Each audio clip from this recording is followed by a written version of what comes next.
What a freaking weird 12 hours it's been. All right, last night it was around 7 p.m. and I was like, you know what I want to do right now? I want to go work out. So I lifted and swam. Yeah, Mike, that's what people do. They work out and try to take care of their body as they get older. So I lifted and swam like 20 laps last night. Whatever, no big deal. I was really hyper. And I had taken my melatonin last night. I was ready to go into the sleeping world. And then I get this message from a guy named Shane. No, not Shane French. I got a message from a guy named Shane who I had blocked. Somehow he was able to still message me. And you get one of those alerts on Facebook. It's like someone you may not know is trying to reach you, whatever it is in Facebook message terms. And I'm like, oh, whenever I get that, usually it's a weird message. Always a weird message. So I open it and I see a picture of my mom. And I'm like, well, what? Why are you sending me a picture of my mom? And then I look above the picture and I see that the top-rated, awesome Mike Calta show on 102.5 The Bone. I see that he took a screenshot of a picture of me and my mom from 13 months ago and put it on his story for some reason. No, you might be thinking, ladies and gentlemen, boys and girls, oh, that's just playing around. Oh, can you imagine if I would have done that with his mom? Or if I would have looked up a picture of Amanda looking hot as hell, ready to go out to the club? Mike wouldn't like that. He's very protective of his sweet Amanda. So what I'm saying to you, ladies and gentlemen, boys and girls, is this has reached a breaking point. He posted a picture that my mom looked not the best in, I'll be honest. My uncle had just died. We were taking a last picture like we always do when when we go to the airport and say goodbye at the terminal or whatever, buy the luggage.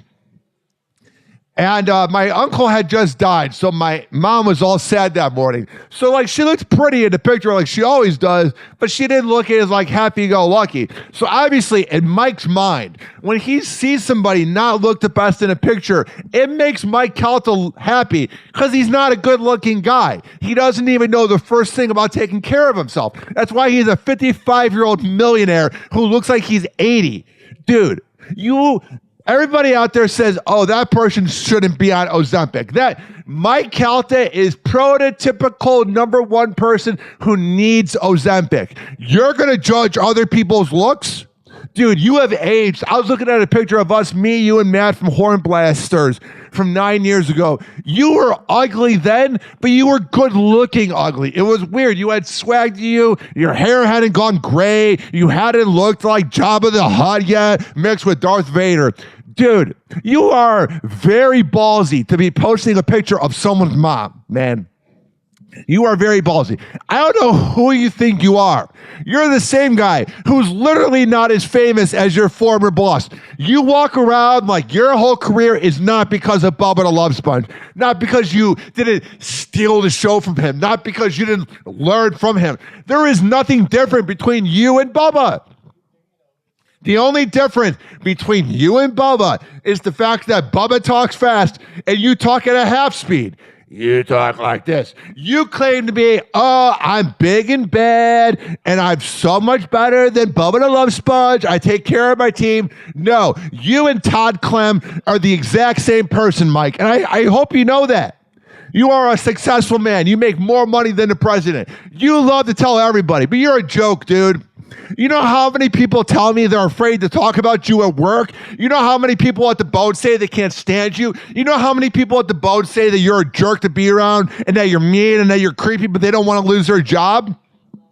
That's the whole basis of John Brennan being the program director. It's because you didn't want Mike Olivero in there because he actually would have laid down the law and also at the time was friends with Bubba, and nobody could be friends with Bubba because you got your little small dick energy and you overthink everything. You are one of the most talented guys I have ever worked with. There's no doubt about it, Mike, but you're also a failure because you let your ego get in the way because everything has to be about you when you're not that interesting, and if Galvin left the show tomorrow, you would be screwed. Gregory Galvin is the heart and soul of your show. If that man either died, left, or got laid off, the humor would be gone, ladies and gentlemen, boys and girls. Mike, you should be bowing down to Greg Galvin. You should be kissing his ass on Nebraska Avenue every single day that Gregory Galvin is on your show. Because without him, there's no humor, dude. You are a humorless person, Mike. You are a good ringleader. You are a good fake mafia boss, even though mafia bosses respect family. You claim to all be about family. Oh, I love my family. I love my family. But then you post pictures of other people? Who are you, dude? You're a middle-aged, middle-of-the-road shock jock in Tampa Bay. That's very popular. I'll give you that. One time, Ryan Gorman at a Tampa Bay Rays game when I worked for iHeart, he asked me, what's the secret to the sauce at a Mike Calta show? And this is what I told him after a few drinks. I said, you want to know why Mike's number one? He's got a relatability to this area. He's a dirtbag. You're a dirtbag, Mike. And not all your listeners are dirtbags, but the ones that are die-hard about Mike Calta, they're dirtbags as well. You're relatable to them. You used to work in factories or a warehouse and all those jobs that manly men do. The ones that never cheat on their wife. The ones that are great family men like Mike Calta. Get the hell out of here, dude. Mike, I've had enough. You can talk about me all you want. You can talk about my ex all you want. She literally cared about you more than me, and that's fine. I'm cool with that. I'm dating somebody else now that I'll never post because I want to keep it anonymous. But when you get my mom involved, man, and you're implying that my mom's ugly and you're making her a butt of the jokes, you can screw off, dude. You can literally screw off to hell, man. You are such a fake friend. When it's all said and done and you're on your deathbed, hopefully in 25 years when you make it to 80, there's going to be a lot of people that are not going to want to see you, man. There's a lot of people you have screwed over to get to the top, and that's because you're a psychopath, and psychopaths like power, and you have a very powerful show. But psychopaths also burn bridges, and at the end of the day are remembered as scumbags. Hoppe Hour. Hoppe Hour. Hoppe Hour. Hoppe Hour. It's time for Hoppe in the morning. RyanHoppeRadio.com. Hoppe Hour will be right back. Whenever we're going outside, all I smell is poop. In the nuts, and we'll call it a day.